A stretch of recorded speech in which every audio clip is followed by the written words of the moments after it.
O TVMP Entrevista recebe a juíza do Tribunal de Justiça de São Paulo e ouvidora do STF, Flávia Martins de Carvalho.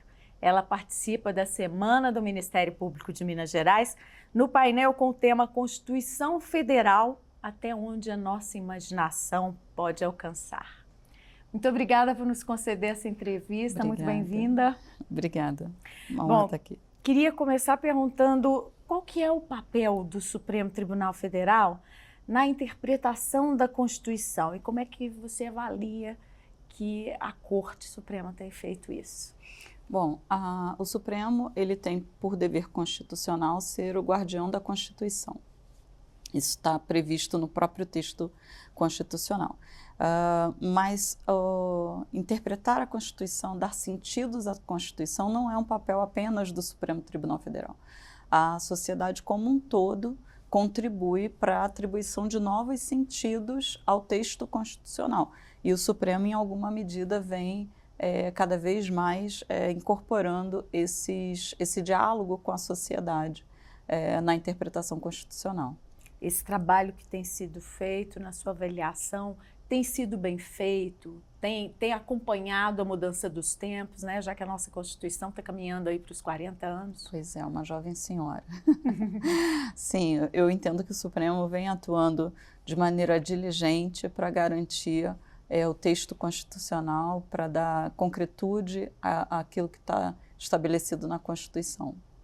Que aspectos da Constituição você avalia que poderiam ser melhor explorados ou até atualizados? Eu não sei se é o caso de atualização da nossa Constituição. Nossa Constituição ela traz já um conteúdo bastante extenso, capaz de dar conta dos dilemas da nossa sociedade em grande medida. Talvez a questão seja muito mais de atualização da sociedade do que do texto constitucional, porque é essa dinâmica de atualização da sociedade, das estruturas da nossa sociedade, que mobilizam aqueles e aquelas que operam o direito, que fazem com que o direito seja aplicado. Eu conversava há pouco com o ministro Carlos Mário Veloso sobre uma proposta de emenda à Constituição que acrescenta um outro direito fundamental, aquela lista que a Constituição de 88 já previa, que seria o direito ao cuidado. Qual que é a sua opinião sobre isso? Eu acho ótimo, mas a gente tem que pensar em quem cuida de quem cuida, né? Porque hoje, na nossa sociedade, nós sabemos que as atividades, as tarefas de cuidado estão, sobretudo, a cargo das mulheres, né? E principalmente das mulheres negras. Então, o direito ao cuidado não pode, ele deveria ser para todos, caso ele venha a existir, e não para alguns, a fim de que outros apenas cuidem, né? Sem ter direito também de serem cuidados, ou melhor, de serem cuidadas, porque são as mulheres que mais exercem na nossa sociedade as atividades de cuidado de uma maneira desigual na estrutura da nossa sociedade. Mas essa é uma questão que vem sendo bem discutida, né? Foi questão do Enem recentemente, é uma discussão que a sociedade abraçou e tem dado importância devida a ela. É uma questão que está em disputa na sociedade, né? A paridade de gênero, a igualdade nas nossas estruturas sociais é uma questão que está posta na sociedade. Eu acho que não é mais possível que a gente retroceda nesse diálogo, mas a gente ainda tem muito para caminhar.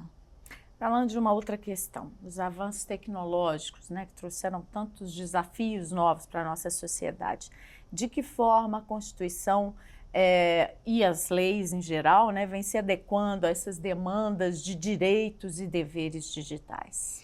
A Constituição ela já traz uma proteção à intimidade, à honra. Então, nós já teríamos na Constituição mecanismos para coibir determinados abusos hoje no uso das tecnologias. Mas nós temos um problema que transcende o direito, né? Porque nós já tivemos a era da verdade e da pós-verdade. Nós estamos chegando num momento com a deepfake que a gente não vai saber mais, nós vamos perder a capacidade de verificar. Hoje a gente fala de fake news e da verificação, né? Fato ou fake. Mas vai chegar um momento do desenvolvimento das tecnologias que a gente não vai mais ter a possibilidade de checar.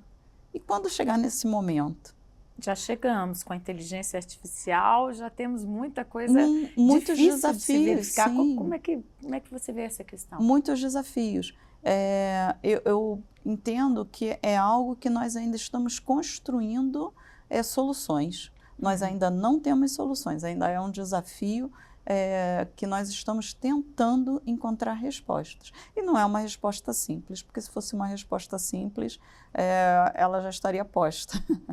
É engraçado como essas realidades que a gente imaginava para o futuro estão nos alcançando antes do previsto, né? Antes do que a gente esperava e até antes mesmo da gente se preparar para elas, principalmente quanto às questões legais, né? Sim. Uma delas é essa dos avanços tecnológicos e outra agora das mudanças climáticas, né? Nós estamos vivendo as consequências graves com eventos meteorológicos Sim. muito graves, né? Queimadas em números recorde.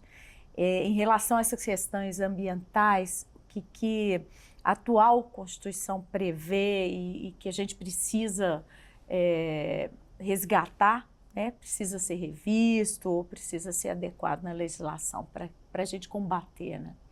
Então, como disse, né, a nossa Constituição ela é bastante extensa na tutela de direitos. E extensa aqui não é uma crítica, não. O que eu quero dizer é que os temas postos na nossa sociedade, por mais abrangentes que sejam, eles encontram, em alguma medida, uma proteção constitucional. E o meio ambiente é um desses temas, né? Nós temos a proteção ao meio ambiente prevista na nossa Constituição. O que nós precisamos é dar efetividade ao texto constitucional.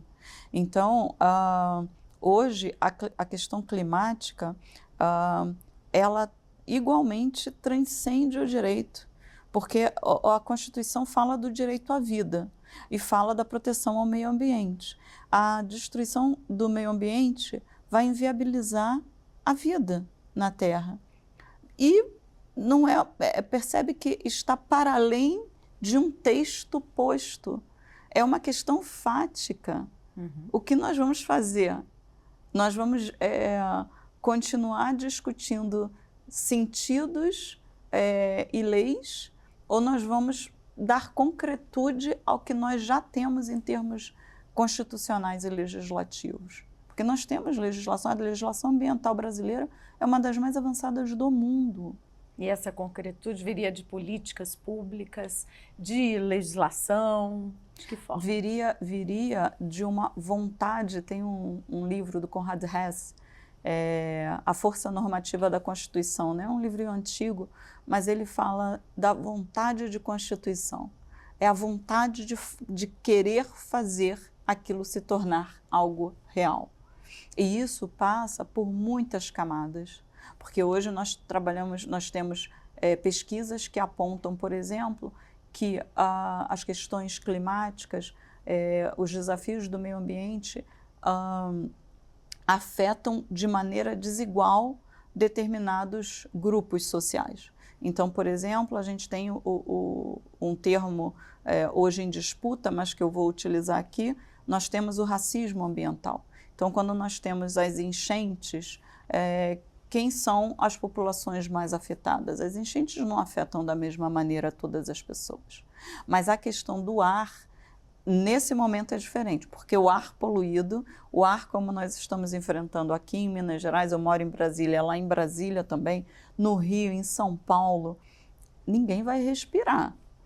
Então, as desigualdades hoje estão postas, mas a gente tem que dar concretude ao texto constitucional, né? Se nós continuarmos trabalhando numa sociedade desigual, não tem jeito. No final e esse final a gente não sabe se ele está próximo ou se a gente vai conseguir postergar, todas nós seremos afetados e afetadas. senhora levantou uma questão que é muito interessante, né? Que é essa questão do ar de qualidade ruim está afetando a todos. Uhum. Na sua opinião, há males que vêm para bem, isso pode despertar a sociedade para a necessidade de tomar atitudes? Essa semana, eu sou juiz em São Paulo, embora hoje convocada no Supremo Tribunal Federal, resido em Brasília. Mas leio sempre os jornais de São Paulo, porque a qualquer momento eu vou voltar, então é bom saber como as coisas andam por lá. E no início dessa semana, saiu na capa de um grande jornal lá de São Paulo, que São Paulo, naquele dia, estava com a pior qualidade do ar. Era a cidade com a pior qualidade do ar do mundo. Uhum. E São Paulo, nós sabemos, gira ali um poder político e econômico muito grande. Então, do momento em que São Paulo está com a pior qualidade do mundo, qualidade do ar do mundo, né, cidade com a pior qualidade do ar entre todas do mundo, não é o rico e o pobre, Uhum. porque o pobre não respira menos do que o rico por causa da desigualdade. Vai pegar todo mundo, mas isso não significa que não haja ainda assim um reflexo em razão da desigualdade.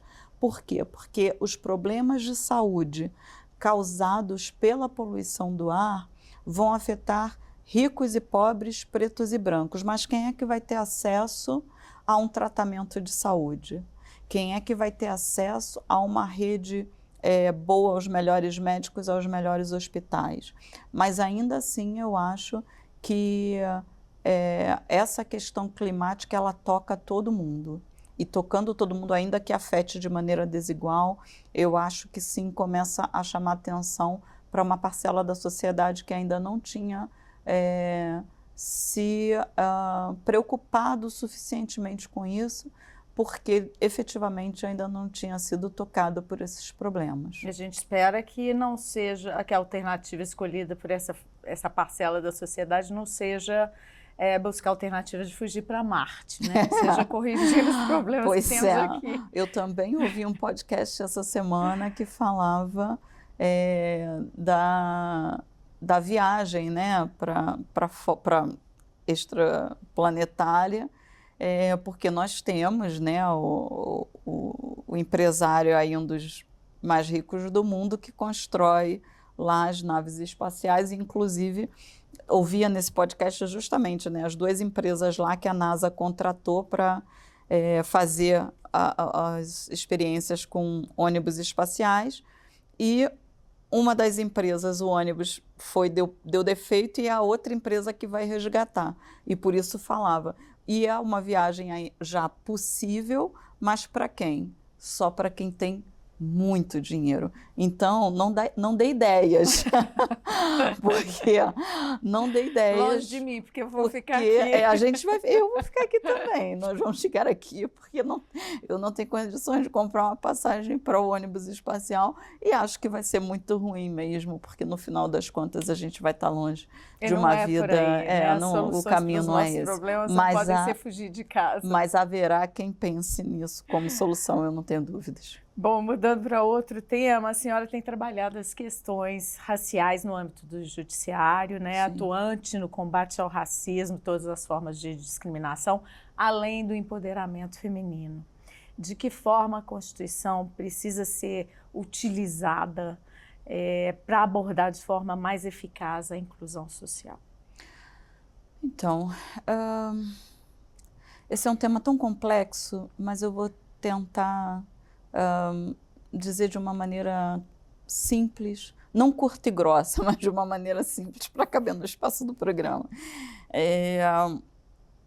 Vamos falar de sistema de justiça, né? Poder judiciário, sistema de justiça. Qual é o retrato do sistema de justiça hoje? Sistema de justiça, os dados, eu vou, na minha fala, apresentar os números do Ministério Público, tem os números da magistratura, enfim, das instituições que integram o sistema de justiça. O que nós temos nesses espaços é uma prevalência, uma predominância de homens brancos, né? Então, o Ministério Público e a magistratura mais ou menos têm números parecidos, mais de 80% desses quadros são pessoas brancas e mais de 60% são homens. Significa que o retrato hoje, tanto do Ministério Público, quanto da magistratura, quanto do sistema de justiça como um todo, é masculino e branco. E desigual à realidade do país. E desigual, né? Exatamente, desigual em relação a fora desse lugar, né? E o que isso importa? Importa, não é uma pergunta que eu vou fazer hoje na minha fala, mas é uma pergunta que a gente tem que se fazer, que é qual é a nossa capacidade de defender justiça, de defender o justo, quando o justo nos prejudica?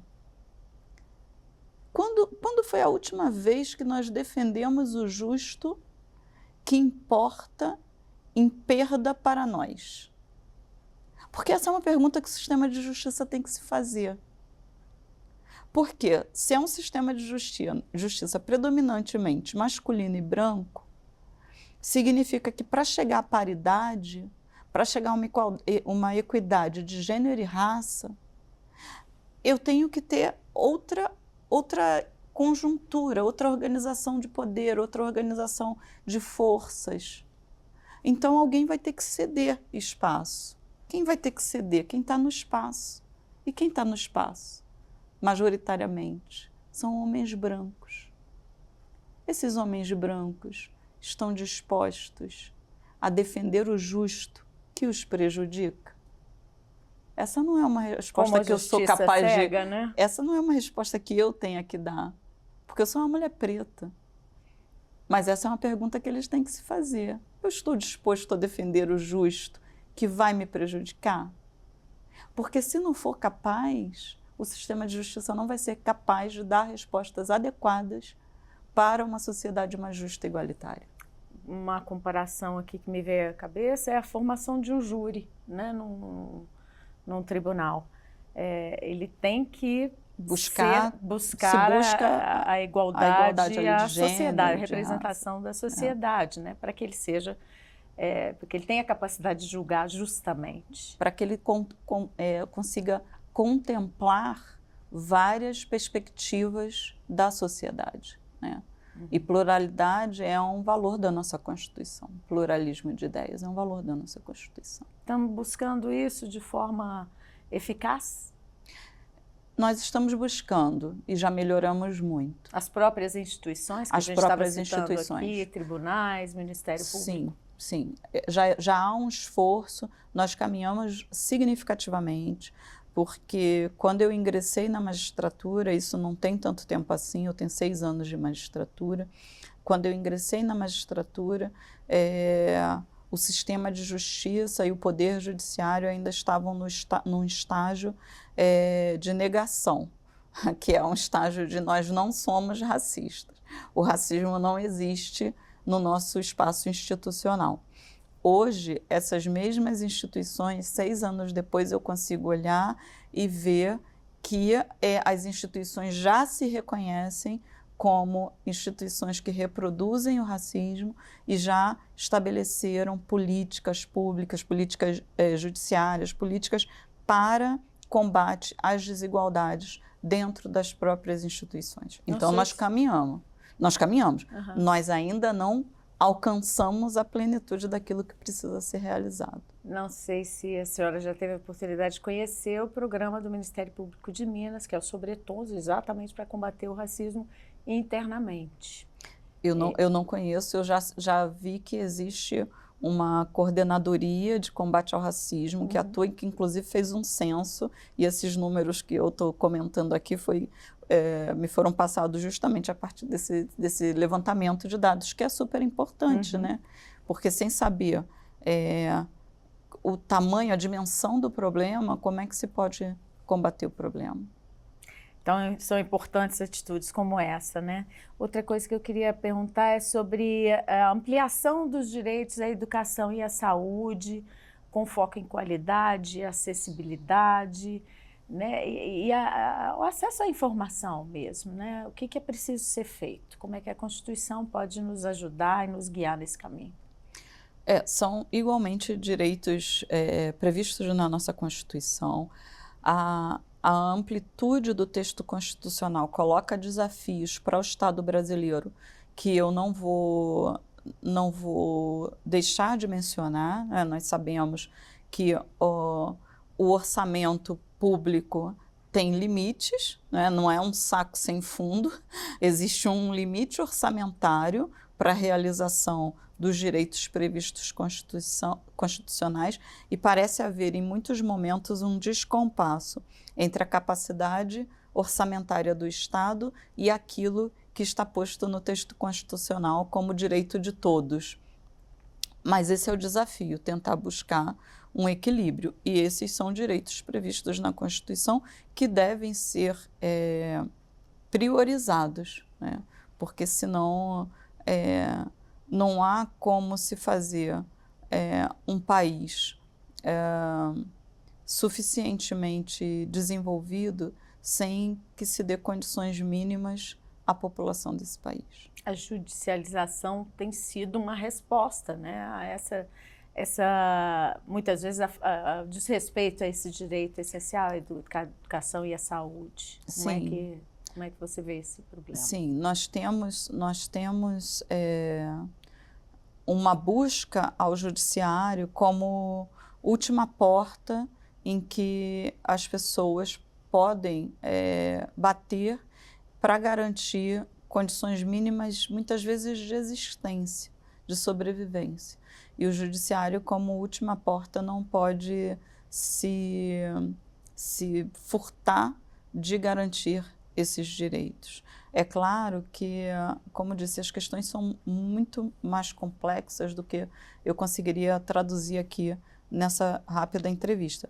Por quê? Na medida em que cada juiz, né, no cantinho da sua comarca, vai dando a sua decisão, isso gera algo que nós já chamamos de efeitos sistêmicos das decisões judiciais. Ou seja, eu aqui não consigo enxergar, porque sou uma juíza, né, atuando, sei lá, numa comarca, numa vara de interior, numa comarca de interior, não consigo enxergar que aquele meu grãozinho de areia ali, quando eu dou um direito à saúde, à educação, enfim, que aquilo ali afeta o orçamento público da União, por exemplo, né?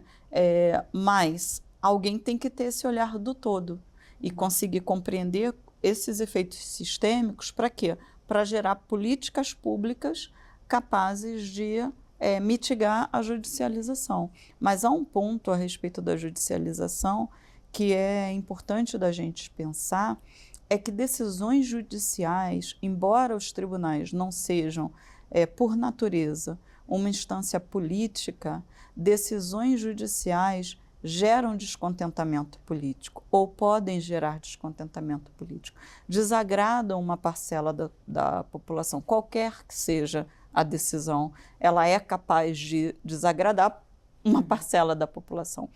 E isso que parece ser um desarranjo de forças entre os três poderes, muitas vezes nada mais é do que uma estratégia dos poderes que são, por natureza políticos, de jogarem ao judiciário o encargo de tomar determinadas decisões que vão desagradar a parcelas significativas da população. Por quê? Porque desagradar a parcela da população significa perder votos. E esse é um problema do nosso país. Essa questão da judicialização toca esse aspecto também. Nesse aspecto, então, eu vou te perguntar como aumentar, como fortalecer mecanismos para ampliar a participação cidadã nessas decisões. No âmbito do Supremo Tribunal Federal, a gente teve agora, em dezembro de 2023, a criação da Ouvidoria do Supremo Tribunal Federal, com a sua subunidade da Ouvidoria da Mulher. Eu sou justamente hoje a juíza ouvidora responsável por essa área. Mas, para além da ouvidoria, a ouvidoria é esse canal de comunicação do Supremo com a sociedade. Mas, para além da ouvidoria, nós temos hoje outros mecanismos de escuta da sociedade, de aproximação da sociedade. As audiências públicas, por exemplo, são uma das hipóteses, e a possibilidade de amicus curiae nos processos também são uma outra hipótese, porque são canais de entrada da sociedade no órgão decisório, né, dentro do sistema de justiça, junto ao Poder Judiciário. É importante aqui, justamente pelo fato dos tribunais, do Poder Judiciário não ser uma instância, por natureza política, há um papel que a gente chama de contramajoritário na atuação da Corte Constitucional e na atuação dos tribunais. O que significa isso? Nós não temos a obrigação de fazer a vontade da maioria. Nós temos o dever de cumprir a Constituição. E cumprir a Constituição, sobretudo naquilo que diz respeito à defesa de direitos fundamentais, pode importar, por exemplo, desagradar a maior parcela da nossa sociedade. Então, eu te dou um exemplo. O Supremo garantiu as uniões homoafetivas, né? A possibilidade, o reconhecimento jurídico às uniões homoafetivas, uniões entre pessoas do mesmo sexo. Eu não tenho dúvida alguma de que na sociedade fraturada que nós temos no país hoje, em que uma grande parcela da sociedade se diz conservadora, eu não tenho a menor dúvida de que essa decisão desagrada. Eu não tenho a menor dúvida de que, se perguntadas, em determinadas cidades, talvez 70%, 80% da população venha dizer que o Supremo não poderia ter agido dessa maneira. Mas o Supremo, quando decide nesse sentido, ele está decidindo não em razão da vontade da maioria, porque esse não é o papel do Supremo Tribunal Federal. Ele está decidindo com base na Constituição, que garante a todos o direito à igualdade, independentemente de qualquer característica, seja de raça, cor, credo, orientação sexual. Então, as pessoas, entendeu o Supremo, que as pessoas do mesmo sexo, em união homoafetiva, também têm direito à sua dignidade, à sua busca da felicidade, à sua integridade e à constituição da sua família. Por que não? Ainda que isso desagrade uma parcela significativa da população. Doutora, muito obrigada pela entrevista. Boa estadia aqui em Belo Horizonte nesta semana do MP. Obrigada, muito obrigada pelo convite, uma honra estar aqui. Obrigada. Até. A você que nos assiste, eu volto em breve com outras entrevistas aqui na TV MP. Até.